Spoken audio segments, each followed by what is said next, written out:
Donc dans cet exercice, nous avons une situation de statique, c'est-à-dire que le chariot ainsi que la personne sont à l'équilibre.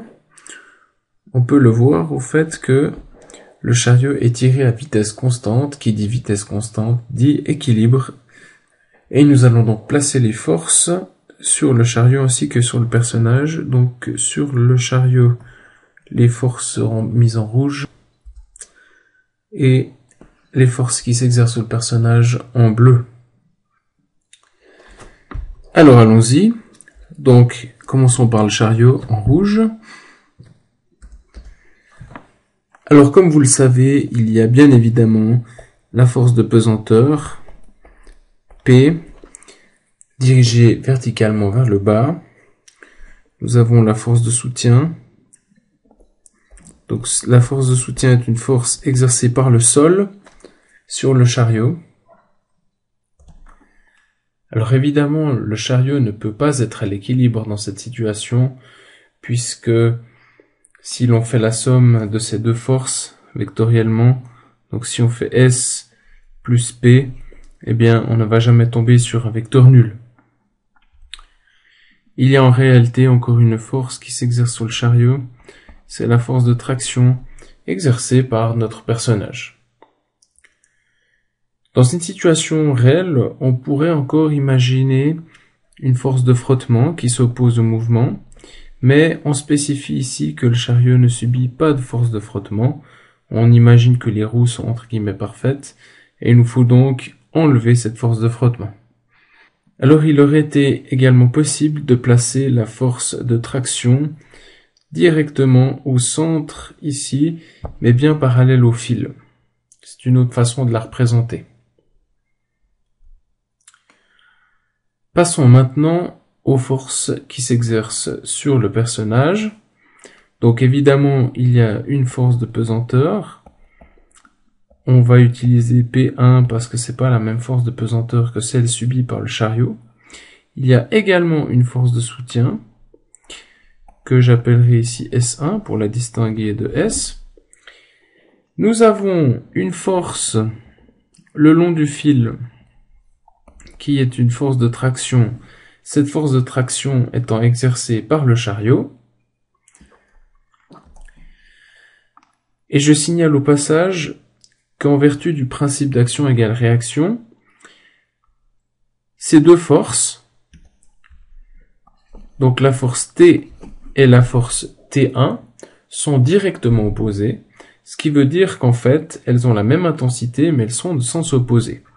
Donc on a que la force de traction T égale à moins la force de traction T1, ou bien si je ne m'occupe que des intensités en newton, eh bien les deux forces ont la même intensité, donc le même nombre de newtons. Ça c'est le principe d'action égale réaction. Si l'on est attentif, et si vous avez bien écouté lorsqu'on a étudié l'analyse des forces au cours, eh bien vous vous rendez tout de suite compte que notre personnage, avec ces trois forces uniquement, ne peut pas être à l'équilibre. En effet, si l'on additionne les trois forces S1, T1 et P1, eh bien on va globalement avoir une force résultante qui tire le personnage vers le bas. Pour que le personnage soit à l'équilibre, il faut encore tenir compte des forces de frottement qui s'exercent au niveau de ses pieds. Il n'est pas sur des patins en roulette, il est bien sur des semelles qui adhèrent au sol, et il y a donc des forces de frottement qui s'exercent par le sol sur les chaussures du personnage et qui vont en sens opposé de la direction où il tomberait sans ces forces de frottement, c'est-à-dire ça s'oppose à sa mise en mouvement le long de la pente. On va résumer ces forces de frottement par une force de frottement que je représente en bleu et qui est parallèle au sol mais de sens opposé. C'est-à-dire opposé au mouvement que prendrait le personnage si ces forces de frottement n'étaient pas là. Donc imaginez notre personnage en patin à roulettes, évidemment il serait entraîné le long de la pente par le chariot, Eh bien, pour qu'il soit à l'équilibre, il faut que les semelles des chaussures adhèrent au sol et donc subissent une force de frottement qui s'oppose à la mise en mouvement du personnage. Voici donc pour la partie A qui est maintenant terminée. Nous allons maintenant réfléchir à la question B, qui demande un peu plus de réflexion, qui est plus un travail de compréhension par rapport à ses forces. On nous demande ici comment se comporterait la force de soutien, donc est-ce qu'elle augmenterait, est-ce qu'elle diminuerait, si j'augmente l'angle avec lequel le personnage tire le chariot. Alors on va refaire un petit dessin à côté pour mieux se représenter la situation. Donc nous avons ceci. L'angle bêta qui se trouve ici, eh bien, va se retrouver là, puisque la force de traction est parallèle au fil. Et maintenant, que va-t-il se passer avec la force de soutien lorsque j'augmente cet angle bêta? Alors que se passerait-il si le personnage tirait avec un angle bêta moins grand? Alors pour bien comprendre ce qui se passe, il faut se rendre compte que le vecteur t est en fait en partie une force qui tire le chariot le long de la pente, ce qui contribue, si vous voulez, à faire monter le chariot, et une autre force qui est verticale comme ceci, et qui ne sert pas du tout à faire avancer le chariot, mais qui par contre va le soulever. Donc si on zoome sur la force T, qui fait un angle bêta avec la pente, eh bien cette force T est en partie une force horizontale, c'est-à-dire horizontale par rapport à la pente, hein, c'est-à-dire une force qui contribue à faire monter le chariot le long de la pente, et en partie une force qui contribue à soulever le chariot. Évidemment, plus cette force est grande, c'est-à-dire la force verticale, enfin perpendiculaire au sol, plus cette composante-là est grande, eh bien, plus le chariot sera soulevé par le personnage qui tire, et donc, moins le sol aura besoin de porter le chariot. Autrement dit, si j'augmente l'angle bêta, ici j'ai un angle bêta plus grand qu'ici par exemple, eh bien si j'augmente l'angle bêta, j'augmente par la même occasion la composante perpendiculaire au sol de cette force de traction, et comme le chariot est plus soulevé, eh bien la force de soutien sera moins grande. Il suffirait d'une force de soutien un peu moins grande pour que le chariot reste à l'équilibre. Alors, si on reproduit les trois forces SP et T dans le système d'axes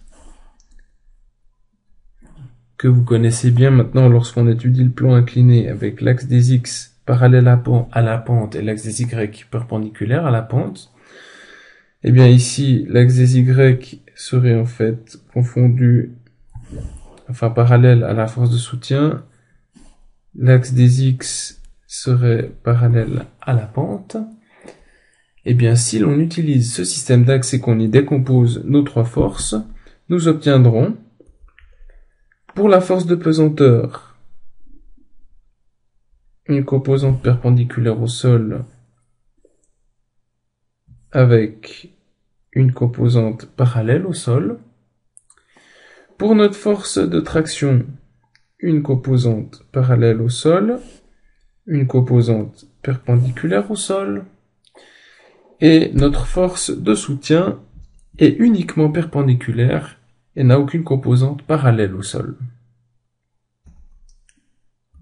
Donc, pour qu'il y ait équilibre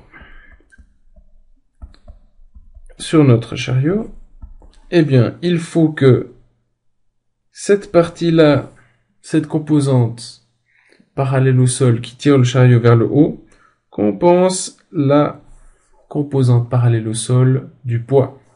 En équation, cela donne Px. Px, c'est donc cette composante-là de la force de pesanteur qui doit être égale en intensité à la composante x de la force de traction. Sur l'axe des y, eh bien nous aurons que la composante perpendiculaire au sol de la force de pesanteur, c'est-à-dire PY, doit compenser deux choses. D'une part, la composante Y de la force de traction, mais également la force de soutien. Donc sur l'axe des Y, nous aurons que la force de pesanteur, donc la composante Y de la force de pesanteur, qui va dans le sens inverse de l'axe, doit compenser les deux forces qui vont dans le sens de l'axe, c'est-à-dire S plus TY. De ce fait, on voit bien maintenant pourquoi, lorsque l'on augmente l'angle bêta, c'est-à-dire l'angle bêta avec lequel on exerce la force de traction, eh bien puis, plus j'augmente cet angle bêta, plus je vais augmenter la composante Y de la force de traction. Évidemment, si j'augmente cette composante perpendiculaire au sol de la force de traction, eh bien je suis condamné à diminuer la force de soutien pour que l'égalité reste valable. Parce que la composante Y de la force de pesanteur n'a pas de raison de varier. Donc, finalement, réponse. Si on augmente l'angle bêta avec lequel on exerce la force de traction par rapport au plan incliné, eh bien, on va augmenter TY, TY étant la composante perpendiculaire au sol de la force de traction, ce qui va impliquer une diminution de la force de soutien, puisque nous l'avons montré mathématiquement ici, avec la condition d'équilibre, la première condition d'équilibre, et nous l'avons montré avec un raisonnement physique. Si vous avez trouvé l'explication mathématique trop compliquée, eh bien, il n'est pas interdit de réfléchir physiquement. Plus j'augmente l'angle bêta, plus je vais en fait soulever le chariot en le tirant, et plus je le soulève en le tirant, moins le sol a besoin de soulever le chariot, puisque je suis déjà en train de le soulever un petit peu en tirant avec la ficelle.